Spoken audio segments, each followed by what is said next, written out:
جو عورت اپنے گھر میں اپنے شوہر کے لیے بن سور کر نہیں رہتی ہے، مغرب کی اذان کے بعد اچھا کپڑا نہیں پہنتی ہے، زیب و زینت اختیار نہیں کرتی ہے، میک اپ اچھا نہیں کرتی ہے، اپنے جسم پر خوشبو نہیں لگاتی ہے، اچھے کپڑے نہیں پہنتی ہے، اپنے شوہر کے لیے بن سور کر تیار نہیں ہوتی ہے، اگر ایسا نہیں کرتی ہے تو اس عورت کو یہ کہنے کا اور اس شکایت کا کوئی ادھیکار نہیں ہے، کوئی حق نہیں ہے کہ وہ 12 بجے آتا اور 1 بجے آتا ہے۔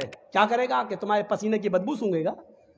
عورت کے لیے سر کے بال کاٹنا جائز نہیں ہے، وگ لگانا جائز نہیں ہے، نقلی بال جوڑنا جائز نہیں ہے، اپنے سر کے لمبے بالوں کی چوٹی بنا سکتی ہے، اس کی چوٹی بنانا جائز ہے، لیکن معاف کیجئے گا سر کے سارے بال کو اکٹھا کر کے گول بنا کر اپنے سر پر رکھ لینا یہ جائز نہیں ہے۔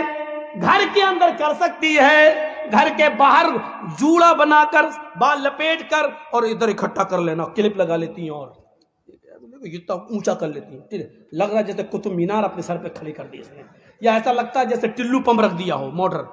یہ جائز نہیں ہے، لیکن ہاں اپنے گھر کے اندر ہے، گرمی لگتی ہے عورتوں کو، کیا کریں، گھر کے اندر ٹھیک ہے، شوہر کے لیے ٹھیک ہے، لیکن گھر کے باہر جا رہی ہے تو پھر وہ جوڑا اپنے سر کے سارے بال سر پر ایک جگہ اکٹھا کر کے کلپ لگا کے نہیں جا سکتی ہے۔ عورت کے لیے بجنے والی کھنکنے والی کوئی چیز پہن کر گھر سے باہر نکلنا جائز نہیں ہے، نہ وہ چوڑیاں پہن کر نکل سکتی ہے، نہ وہ پیروں کی پائل و پازیب پہن کر گھر سے باہر نکل سکتی ہے۔ ہاں سن لو میری ماں بہنوں، اونچی ایڑی کی چپل پہن کر بھی، اونچے ہل کی چپل پہن کر بھی تم گھر سے باہر نہیں نکل سکتی ہو، تمہارے لیے جائز نہیں ہے، کیونکہ وہ بھی بچتی ہے۔ جب تم اونچے ہل کی چپل پہن کر نکلتی ہو تو وہ سیمنٹ کی بنی ہوئی سڑکوں پر آواز کرتی ہے، کھٹ کھٹ کھٹ، وہ ادھر آواز کرتی ہے کھٹ کھٹ کھٹ، ادھر نوجوانوں کے دل دھڑکتے ہیں دھک دھک دھک، سننا پڑے گا۔ یہ بے حیائی تمہاری طرف سے آ رہی ہے، بچنے والی کوئی بھی چیز عورت گھر سے باہر پہن کر نہیں نکل سکتی ہے۔ ہاں یہ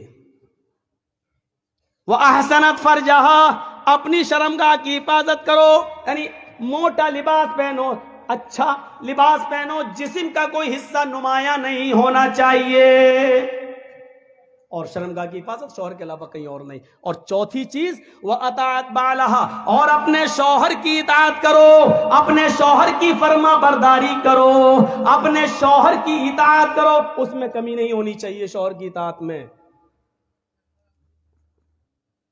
ایک اور مسئلہ بتا دوں، شوہر کی اطاعت میں کمی نہیں ہونی چاہیے، لیکن شوہر کو بھی نہیں چاہیے کہ وہ زبردستی اپنی بیوی سے کہے اے یہ میرے کپڑے ہیں، چلو ٹھیک ہے تمہارے کپڑے دھو دے گی، یہ میری ماں کے کپڑے ہیں اس کو بھی دھلو، یہ میرے باپ کے کپڑے ہیں اس کو بھی دھلو، یہ میری بہن کے کپڑے ہیں، نند تمہاری نند اس کے بھی دھل دو۔ آپ یہ زبردستی نہیں کر سکتے ہیں، آپ کی بیوی ہے وہ نوکرانی نہیں ہے، پیار سے چاہو تو سب کچھ کام لے سکتے ہو۔ دیکھو میری بھی، تم تو جانتی ہو میری ماں کا میرے علاوہ کوئی نہیں ہے، ایسا ہے نا کہ میری ماں تمہاری ماں جیسی ہے، تمہاری ماں کبھی بیمار ہوگی تو ہم بھی اس کو لے جائیں گے، پیار سے تم جو کام لینا چاہو لے لو، لیکن شریعت کا حکم نہیں ہے کہ وہ تمہارے باپ کے کپڑے دھوئے، تمہاری ماں کے کپڑے دھوئے۔ شریعت کا تو یہ بھی حکم نہیں ہے کہ وہ تمہارے بچے کو دودھ پلائے، بچہ تمہارا ہے، دودھ پلاتی ہے تو یہ اس کا رحم و کرم ہے، اگر وہ دودھ پلانے کی اجرت اور پیسہ مانگے تو تمہیں دینا پڑے گا۔ ہاں مولانا صاحب یہ مت بتاؤ، کیوں ڈر لگ رہا ہے؟ کیوں؟ ارے آپ تو بڑے بہادر ہو، آپ تو بھک منگنی گاڑی پر جو ملی ہے یاما اور ہیرو ہونڈا، اس پر ساڑی پہنا کر نئی نویلی اور الٹا بیوی کو موٹر سائیکل پہ بٹھا کے چلتے ہو، لپسٹک لگوا کے اور دکھاتے ہو کہ دیکھو یہ میری بیوی ماشاءاللہ کتنی خوبصورت ہے دیکھو، اور بعد میں چرچے ہوتے رہے فلاں کی بیوی کتنی خوبصورت۔ یہ تو تم نے دن دکھائے نا، تم نے تم نے یہ دن دکھائے ہیں. اب وہ شادیوں میں اچھے کپڑے پہن کے جا رہی ہے تو تمہیں برا کیوں لگ رہا ہے؟ لے کے تو تم گئے ہو. میری بہنوں ایک نصیحت تمہارے لیے بھی سنو. اکثر شکایتیں سننے میں آتی ہیں کیا؟ میرا شوہر 12 بجے رات میں گھر آتا ہے, میرا شوہر 1 بجے رات میں گھر آتا ہے. ہاں بہت غلط کرتا ہے, نہیں آنا چاہیے.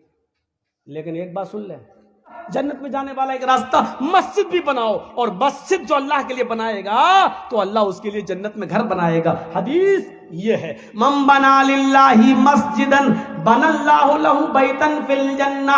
جو دنیا میں اللہ کا گھر بنائے گا, جو دنیا میں اللہ کے لیے مسجد بنائے گا, اس میں بڑھ چڑھ کر حصہ لے گا, مسجد بنانے کے لیے چندہ دے گا, اس میں بڑھ چڑھ کر حصہ لے گا, بنا اللہ لہ بیتا فی الجنہ, تو قیامت کے دن اللہ تعالی جنت کے اندر اس کے لیے گھر بنائے گا.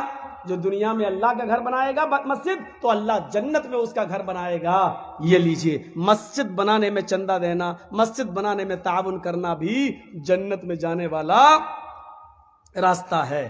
جنت میں جانے والا راستہ ہے. مسجد میں جائیے, نماز پڑھیے اور مسجد بنوائیے, جنت میں جانے والا راستہ. اب نماز پڑھ کے بیٹھ گئے ہیں, اب کیا کرنا ہے؟ اب دعائیں پڑھیے.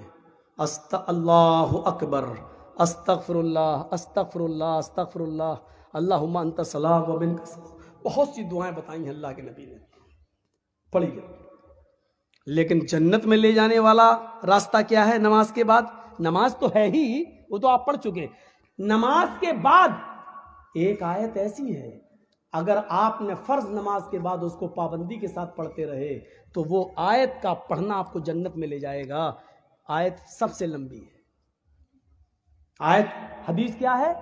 من قرأ آیت الکرسی بعد صلاة المکتوبۃ لم یمنعہ من دخول الجنۃ الا الموت. یہ ہے حدیث. جس آدمی نے ہر فرض نماز کے بعد, آدمی ہی نہیں عورت بھی اس میں شامل ہے, آدمی بول دیتا ہوں میں, تھوڑا سا لہجہ یہ ہو گیا ہے نا, اس میں جتنی بھی باتیں بتا رہا ہوں اس میں عورتیں بھی شامل ہیں. یہ مت سوچنا یہ تو آدمی کے لیے کہہ دیا مولانا نے, نام بھی لے لیا جس آدمی نے, نہیں, اس میں آپ بھی شامل ہو میری بہنوں, میری ماؤں, میری قوم کی بیٹیوں, اس میں آپ بھی شامل ہو. من قرأ, آج اتنی حدیثیں میں پڑھ رہا ہوں آپ کے سامنے, اپنی پوری زندگی میں اتنی حدیثیں میں نے کبھی نہیں پڑھی. سنیے, من قرأ آیت الکرسی بعد صلاة المکتوبۃ, جس نے ہر فرض نماز کے بعد جس نے آیت الکرسی پڑھ لی اور اس کو اپنا معمول بنا لیا, عادت بنا لی, لم یمنعہ من دخول الجنۃ الا الموت, اس کو جنت میں جانے سے سوائے موت کی اور کوئی چیز نہیں روک رہی ہے. اس کو جنت میں جانے سے سوائے موت کی اور کوئی چیز نہیں روک سکتی ہے. یعنی یہ آدمی جنتی ہے, یہ آدمی جنت میں جانے سے صرف اس لیے رکا ہوا ہے کیونکہ اس کو موت نہیں آ رہی ہے. موت آئے گی اور جنت میں چلا جائے گا. اس آدمی کو جنت میں جانے سے صرف موت روک رہی ہے, مرا اور جنت میں داخل. یہ لیجئے کتنی بڑی فضیلت ہے. لیکن اس فضیلت کو حاصل کرنے کے لیے معاف کیجئے گا, آیت الکرسی آپ کو یاد کرنا پڑے گی. آپ کو جنت کا خزانہ مل گیا. میری بہنوں سنو, چھوٹی سی دعا ہے, چھوٹی سی, اور یاد بھی ہوگی, لیکن ہم پڑھ نہیں رہے. بس الا ادلکم علی کنز من کنوز الجنہ. اللہ کے نبی صحابہ کرام کے اندر بیٹھے ہوئے ہیں, صحابہ کرام جیسے آپ لوگ بیٹھے میرے سامنے, ایسے اللہ کے نبی درس دے رہے ہیں, نصیحت کر رہے ہیں, اور آپ ان سے پوچھ رہے ہیں کیا میں تمہیں جنت کے خزانوں میں سے ایک بہت بڑا خزانہ نہ دے دوں؟ کیا تم جنت کا بڑا خزانہ لوگے؟ اچھا خزانہ سمجھتے ہیں نا, اللہ کا شکر ہے. کیا میں تمہیں جنت کا سب سے بڑا خزانہ نہ دے دوں؟ جنت کے بہت بڑے بڑے خزانوں میں سے ایک بڑا خزانہ ہے, کیا میں تمہیں نہ دے دوں؟ صحابہ نے کہا قالوا بلا, کیوں نہیں, اے اللہ کے رسول ضرور دیجئے, خزانہ ہو جنت کا کون نہیں لے گا. قل, اللہ کے نبی کہتے ہیں کہو, لا حول ولا قوت الا باللہ, لو کس کو یاد نہیں ہوگی یہ؟ لا حول ولا قوت الا باللہ. آگے علی العظیم بھی کہہ دیجئے لا حول ولا قوت الا باللہ العلی العظیم. نہ کہنا چاہیں تو کوئی حرج کی بات نہیں. اللہ ہی کی صفت ہے علی اور اللہ ہی کی صفت ہے عظیم. علی کے معنی جو بلند ہے اور عظیم کے معنی جو بڑا ہے. لا حول ولا قوت الا باللہ اتنا بھی کافی ہے. اور چاہو تو اس کے آگے الا باللہ باللہ کے بعد العلی العظیم کہہ کر اس کی دو صفتوں کو بھی بیان کر دیجئے. جو شخص اس کو اپنا وظیفہ بنا لے لا حول ولا قوت الا باللہ اڑتے بیٹھتے چلتے پھرتے اس دعا کو پڑھتا رہے تو سمجھ لو کہ اس کو جنت کا ایک بہت بڑا خزانہ مل گیا. لا حول ولا قوت الا باللہ کی کتنے درجے ہیں؟ ہم صرف ایک ہلکا درجہ بتلا رہے ہیں. اللہ کے نبی صلی اللہ علیہ وسلم نے فرمایا سب سے ہلکا مقام اس کا یہ ہے, سب سے ہلکا فائدہ یہ ہے کہ آپ کو جو ٹینشن ہے, جو غم ہے, جو آپ کی دماغ میں الجھنے ہیں, آپ کا دماغ مائنڈلی ڈسٹرب ہے, دنیا کی تمام باتیں آپ سوچتے رہتے ہیں, لا حول ولا قوت الا باللہ آپ کے دماغ کی الجھنوں کو, ٹینشنوں کو ختم کر دیتا ہے. یہ دماغی الجھنوں سے آپ کو نجات دلاتا ہے.